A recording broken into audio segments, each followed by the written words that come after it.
Welcome back to Echo Ridge and another episode here in our farm series. It is cycle 52. What the state of the colony is, we need to find a lot more water. Right now, this is our only freshwater supply. There is some limited amounts of salt water and polluted water, so if times get tough, we might have to tap into the salt water using a desalinator, and then we can take that salt, crush it, which will give us a little bit more sand, at which point we'll then be able to start getting all this polluted water.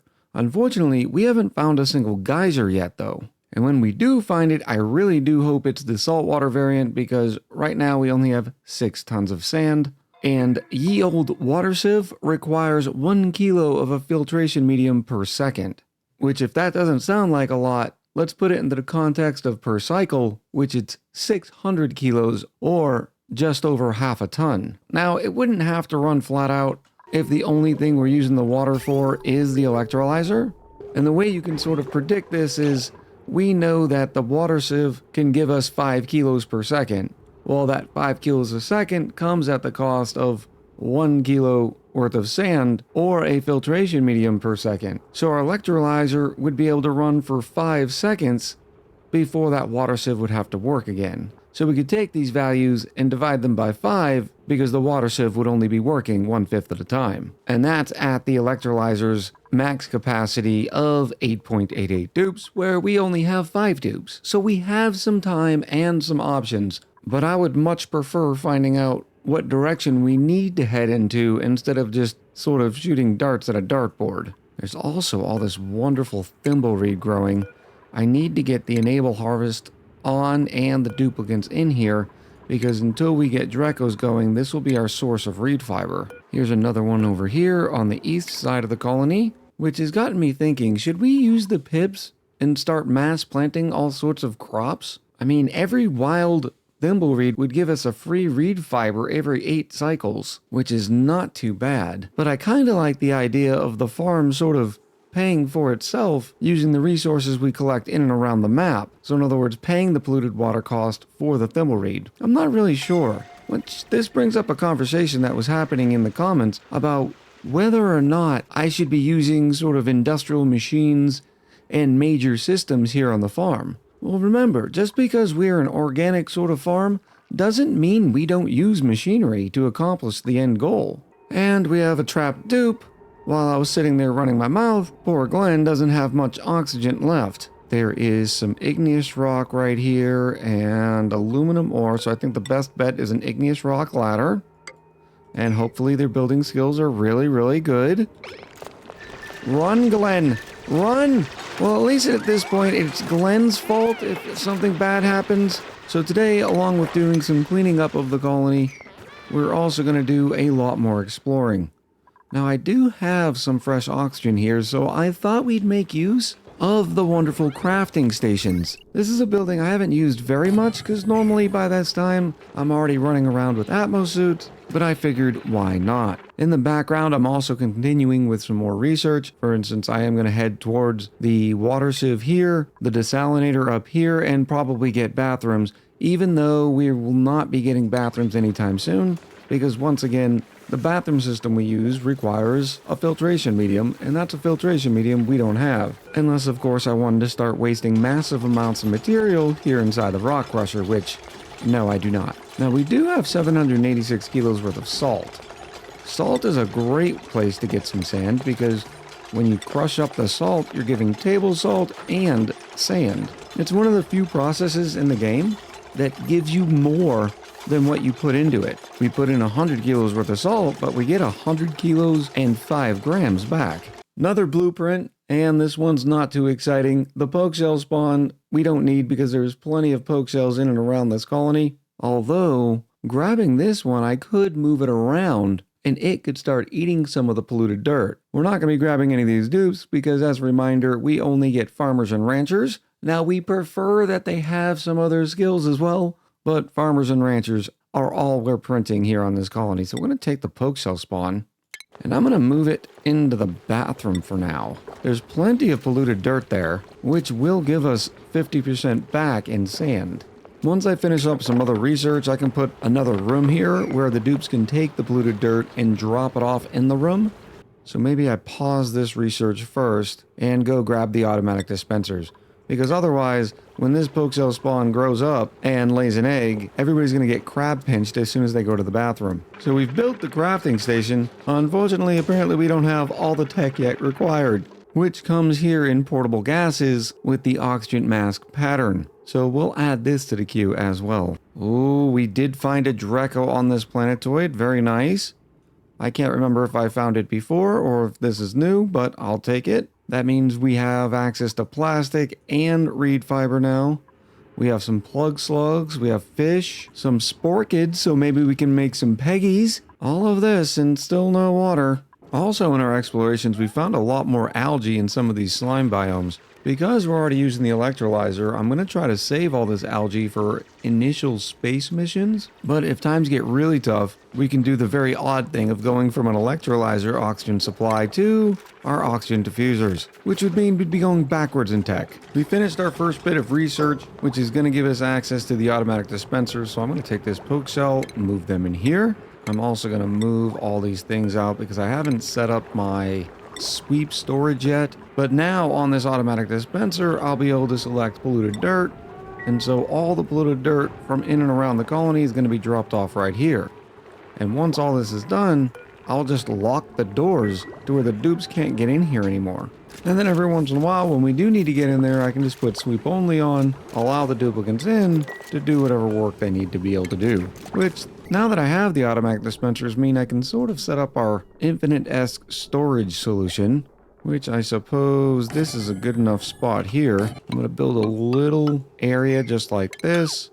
We'll add a little bit of water, so if we decide to put any off-gassing materials in here, the water will prevent those materials from off-gassing. And we don't want to waste too much water, so I'm just probably going to put 50 kilos in there. That looks good. Uncheck it. Now I can get rid of this bottle emptier and put another automatic dispenser down. While I'm doing that, let me figure out what we want in here. So I'm just going to start off by hitting all and then unchecking the things we know we don't want brought up here, such as critter eggs. And eventually, things like liquefiables I'm not going to want up here. Polluted dirt, a definite no. Rot piles. Eggshells are going to the rock crusher. So this is probably a good enough start. Reminds me I wanted to put rot pile on the automatic dispenser over here for our little sand making machine. We already do have a rancher, so we could start ranching poke shells. And by ranching the poke shells, you would be able to get a little bit more sand from the polluted dirt because their metabolism would be increased. But right now, our only source of polluted dirt is the bathrooms, so that's not ideal either. So I don't think that's going to be a priority.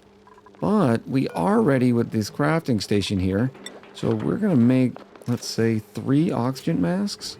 I better make 4. In fact, we have 5 duplicates, so let's just say 6. 1 for each duplicate, and then 1 to make sure we always have a spare when it's time to repair them. Now, the masks differ from the suits in that they do not require reed fiber, and also when they are worn out and it's time to repair them, they don't require anything except duplicate labor. The question is, how am I going to put them in suits? I suppose I can put them here and maybe even here, and so whether or not they go left or right out of the base, they're going to have to be in suits. Another pod and no ranchers or farmers, so I think we're going to take the spicy tofu. Love the addition of the spicy tofu to the early printing pod. It's a nice little positive morale boost. I was thinking about taking the plug sluglet, but I don't feel like dealing with it running around eating all of our metals. Plus, power's not really a big deal for us anyways, thanks to our wonderful industrial power plant. Alright, I've decided on this location here for our masks, because I know I'm not going to be digging up through here, because it would interfere with the hydrogen collection area. In fact, I don't even need to put them here, I can put them over here. They don't require much. Clean up the area a little bit, getting rid of some of these ladders. Put our suits in, which require no power, but they still require a gas pipe to load them up with the oxygen. And we happen to be almost finished with gas filters and liquid filters, and that way we can make sure our gas pump is only going to be taking pure oxygen and not any of the polluted oxygen or carbon dioxide floating around here. Now, the disadvantage of this system is we're going to be taking all the filtered oxygen and supplying it to these suits here. All that gas comes out of the gas pump, goes into the input. The problem is the rest of it. We only have access to the standard gas vents, which means if this area gets overpressured, our oxygen system's just gonna stop working. Now, there are some cheeky ways to counteract this. That's not how I roll, but you can always play the game however you'd like. Another solution is putting the gas vent in the vacuum of space, but we don't quite have access to that area yet. We'll make sure we select oxygen under breathable gas for the gas filter, get it powered up, and then wait for the duplicants to wake up. That filter would have to run a lot less if I can move these polluted water bottles somewhere else, at least for the meantime. I don't want to open these areas up because we don't have access to the deodorizer quite yet, nor do I want to pay that filtration medium cost. But having at least one area would be pretty smart, plus it'd give us a little bit of access to clay. So I'm thinking about setting up a polluted water drop-off point, maybe here. Actually, I think this is a much better area, because all I have to do is dig into here, and then I'll be able to put deodorizers right here, and the polluted oxygen will never make it past. Our next blueprint actually has a farmer in it. Unfortunately, they don't have any additional interests, but I could use the dupe labor with our future exploration. Also, the early bird kind of makes them a little bit stronger here in the early game, since they're going to get +2 to all attributes during those early slots. So welcome to the farm's newest dupe, Pav. Pav, of course, is going to need a cot, a schedule where they can work all morning, such as this one down here. And now for some skills. I think Pav is going to be doing some digging on the side, because right now we only have 3 duplicants that can do the digging. That is Jetpack Delahan, Patrick Gordon, and now Pav. We've completed research on our deodorizers, so I'm going to put a few of these up right here. And once they're finished, I'll break into these. Oops, wait a minute. Wait until they're finished before we do that. Otherwise, yep, 16 kilos worth of polluted oxygen will come running out. How did that get up so high? Some of this is going to end up scooting on past it anyways. Maybe I'll just open up one tile to start off with. I'm also going to have to keep an eye on our sand. Right now we're up to about 7 tons, but hopefully Mr. Krabs will make us some more. Here we go. Already 6 kilos worth of polluted oxygen in this tile, and the deodorizers get to work. It also gives another little area for our carbon dioxide to sink down into as well. We're just about ready up here with these oxygen masks as well. They're just waiting for their checkpoint. So we will put the checkpoint in right here and then just start digging. I think we're going to try to drop all this water here down into this area, which means I'm also going to need some more deodorizers in our entrance area. Connect those up with power, and then we're just going to rip through these biomes. So let's see how long it'll take these relatively new dupes now that they're in their adorable little oxygen masks. Remember, the oxygen masks do not protect them from the environment. It just gives them the clean oxygen instead of having to hold their breath in the carbon dioxide or breathe polluted oxygen. Let the record show it is the middle of cycle 61, and away we go.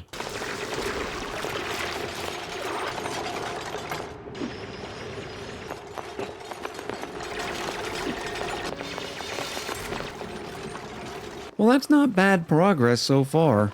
Notice we've dropped all the polluted water down here, and some of it into our nice clean pool. No big deal, we're mopping it up now. Also notice that, like we were saying earlier, the oxygen masks do not prevent debuffs from the environment. In this case, Belt-Fed Joe is sopping wet. We've also gained access to this nice little area here, and it looks like it's going to be a neural vacillator, which will be nice because I haven't had access to a neural vacillator in quite some time. And there it is. I think I want to go with one of our diggers, so we're going to throw Delahan in there, and that way hopefully they get one of the buffs that'll help make them an even better digger to help with our exploration. We're also going to make sure we inspect all the point of interest buildings to start saving up all these data banks. And Jetpack Dullahan received the beefsteak buff, plus 10 to strength. Now I'm going to continue going through this biome here.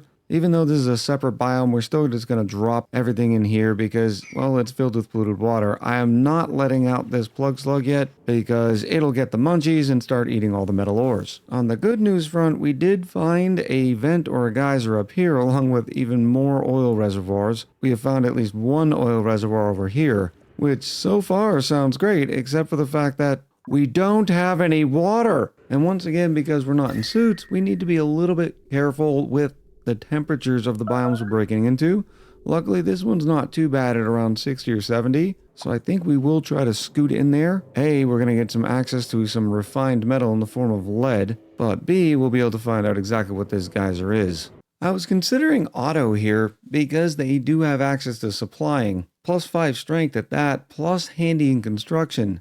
But then I noticed the critter version, which is sort of awkward considering they only have a plus 3 to husbandry anyways. We're sitting at 6 duplicants, so I'm going to start getting a little pickier until I find our fresh water source so we can keep feeding this electrolyzer. As it stands, this is the water that we have left right now. Alright, let's continue with the digging around this biome.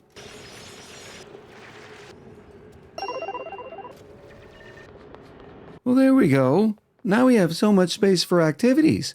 I don't know exactly what we're going to do with it all, but we'll figure something out. Now I can drill through here, and we'll open this up.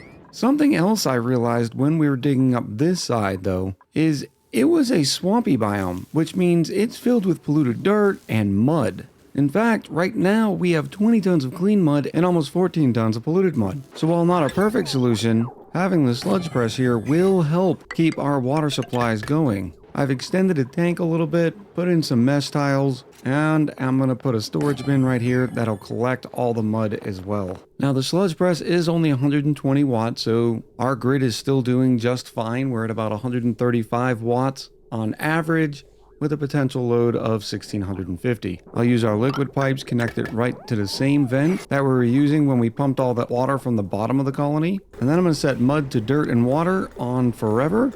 But I'm going to put it on a priority of 4 because I don't necessarily need them to do this immediately just when we have a free minute. Because things like moving the polluted dirt, cleaning the outhouses, making sure the pips get ranched is a little bit more important. And I just realized I've been messing up. You need to make sure that you're harvesting all your branches because pips do not like the branches that look like this. They're sort of in the wilted stage. The same goes with Drecos and mealwood. I'm trying to find a mealwood that's like that as well, except I've been enabling auto harvest on all of the mealwoods for quite some time. Just been forgetting to do it on the lumber. Here's one up here. Drecos don't like eating these. Oh, and we've got some more good news. I've been playing seed games with the pips, and now we have 4 mirth leaves in this center area. So while I'm sure I'll change this around quite a bit, for this initial time period, it's going to work just perfect. I just got to make this area a little bit smaller, and we'll be able to turn the whole thing into a nature reserve. I don't love how it interferes with the continuous ladder and fire pole, but the +6 to morale that's provided by the nature reserve well makes up for it. I know I said I wasn't going to take any more dupes, but this Travaldo is absolutely amazing. They check off the ranching or farming, and they have supplying and tidying. Their only negative is they're unempathetic. So welcome to dupe number 7, Floop Flarp. And that's gotta be it. I can't hire any more duplicants. Water is not necessarily tight right now, but it's not necessarily going well either. Now Floop Flarp is gonna be an excellent pick 'em up and set 'em down dupe. We have all the tidying, supplying, and storing that Floop Flarp could ever imagine to do. My first attempt at the nature reserve failed miserably because the room size is 127 and we have a max of 120, and I think just by putting a couple doors right here will fix that problem. Every once in a while I just manage to get in my own way. I'm looking at this like it's 119 tiles. Why isn't it a nature reserve yet? Oh yeah, we haven't put in the park sign. This seems to be a good enough spot. And whammo blammo, +6 to morale for every duplicant, and all of them are going to get it because they're leaving the barracks and hitting the nature reserve every morning. Which means we finally have enough skill points to be able to at least give everybody their first farming hat. Now, not everybody's doing farming, but this is a farm, so you are required by union code to wear the farming hat. Look, I don't make the rules. Okay, maybe I do make the rules. But now, everybody's gonna look adorable. Well, remember that vent I was so looking forward to? Yeah, it's a chlorine gas vent. Absolutely no help. It says there's a saltwater geyser somewhere on this planetoid, plus 11 other unknown geysers. I'm hoping at least a portion of them are water. I also wanted to highlight this little geode here. Remember when we talked about this massive amount of carbon dioxide here, 588 kilos? And then there was an oxygen one around here as well. Hopefully I didn't already burst that one open. It'd be surrounded in obsidian, so I just gotta look for the obsidian donut. There it is. We have 500 kilos worth of oxygen here. Well, this, while not necessarily donut looking because the hydrogen vent interrupted it, is 417 kilos worth of natural gas pressure. That's enough to run a natural gas generator for quite some time. The difficult thing is going to be getting into it, but it can wait until we're ready to start building power plants. The good news up here is we've managed to find 26 tons of lead already, and we're still cutting through this. We've also found a geyser down here, which won't be too bad to get to. We're going to just destroy this biome just like we did this one. We can cut through somewhere like this, and then we'll use the same 7-tile height ladder system. And if you've never done the 7-tile height ladder system, I'll show you why it's so good. First, you start off with counting 7 tiles in between your run, or just count to 8 and make sure the ladder is on the 8th tile, and it sort of sets up like this. Well, the reason it works so well is because duplicants hanging on the ladder can dig 3 down, and then duplicants standing on the ladder can dig 4 up. So it allows you to cut through all this a little bit quicker. Now, you have to be a little bit careful though, because a dupe will come in here and sort of climb down here and start digging this. Meanwhile, there may not be a way back up. So you always want to go sort of slow and do one section at a time. We're now up to 40 tons of lead.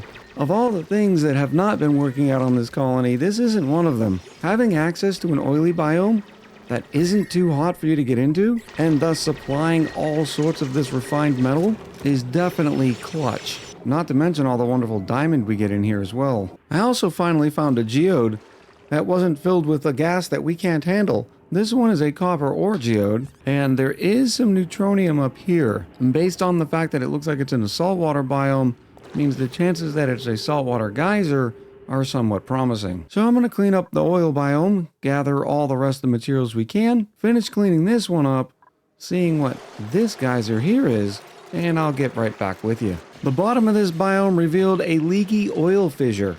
Now, in some certain situations, these can be decent, maybe inside of a dirty brick. The 290 grams worth of crude oil per second at 326 degrees is usually not worth it. Right below that biome, we found another oil biome. Unfortunately, this one is too warm, sitting over 75 degrees.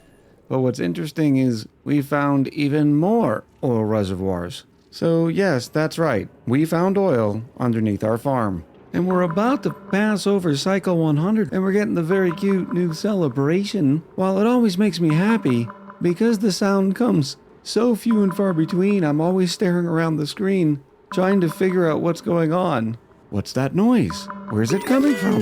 Yay! I couldn't realize why our omelet production was going down until I realized we've been cramped for a little bit, and it's because they finally started laying some cuttle pip eggs, and we have not been turning those cuttle pips into omelets. Now I know just by me saying that, some of you are taking issue with the fact that I would consider eating cuttle pip omelets. So I tell you what, I'm gonna move the first 2 eggs into these little areas, but you better hope we get mechatronics engineering soon so that I can handle these eggs automatically, or yes, we will be eating cuttle pip omelets. I mean, it's a farm after all. And since this is a ranch and we're starting to have some heat issues around the top side millwoods, I've planted 3 more batches down here. It's probably a good time to start working on some hatches. Now, I really don't like doing what I'm about to do, but we're gonna put them right here. And the reason why I don't like it is because I'm using all these airflow tiles that I'm gonna eventually have to move or replace once we're done doing this silliness. Once again, I'm still just waiting for a source of water. We only have 2.5 more tons worth of mud, so this is all the water we have. We are up to 14 tons worth of sand based on some of those biomes we've gotten into, and some of these salty biomes have some salt and sand around, so it's probably about time for me to gut all of this and turning it into clean water. While the sand will go quick, well, the oxygen's about to go quicker. If we ever start getting really desperate, we can just open up this geode here, because while it probably will pop the dupe's eardrums for a couple of minutes, they'll be able to breathe on this for quite some time. If we consider the fact that this room is 18 tiles in size, and each tile has 496 kilos,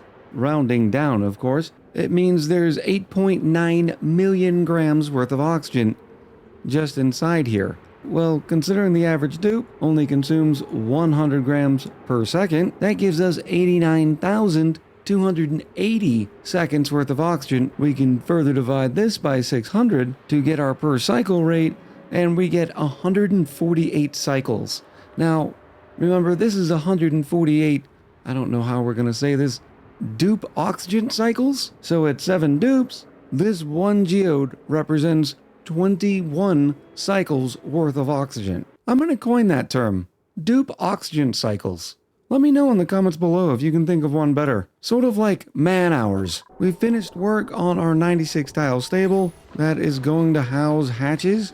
Now we're going to want to convert those into stone hatches, that way we can feed them all the igneous rock on the map, of which we're already up to 817 ridiculous tons, which, now that I think about it, should be a form of measurement as well. In order to do that though, we need to feed them sedimentary rock first, and not igneous. Let me take off the... Why is it loaded with igneous? It clearly says sedimentary. Apparently it also has igneous. And then we'll take some of our standard hatchy boys and just move them right up in here. On the exploration front, we completely gutted this top oil biome, and for our efforts, we've been given 140 tons of lead, and even 5 tons of diamond. So we're going to take this opportunity and start to dig all the way up again. In this case, the temperature still looks mighty fine, and then we're just going to dig over and find out what this is. Because the transport times are starting to get so much longer, going from the farm here all the way up through multiple biomes, I'm adding fire poles and more convenient ladder rungs. So for instance, there's probably better to have a ladder rung right here, and that way they don't have to run all the way past here just to come all the way back. Costs us a little, ooh, look, more lead. Costs us a little bit of dupe labor up front, but saves us a lot of dupe time later. Well, here's our answer. It's a liquid sulfur geyser. Don't get me wrong, I like a liquid sulfur geyser. In our live Let's Play on Twitch, I'm using one liquid sulfur geyser to feed 15 duplicants. With all that being said though, I really need water. Now I will grant you that we still have a lot of exploration to do, but you gotta admit, when's the last time you've done this much digging and exploring and still not found a source of water? That'll about do it for our 3rd episode here in our farm series. I'm looking forward to hearing what you have to say about the series in the comments below. So until next time, much love, happy gaming, and I'll talk to you soon.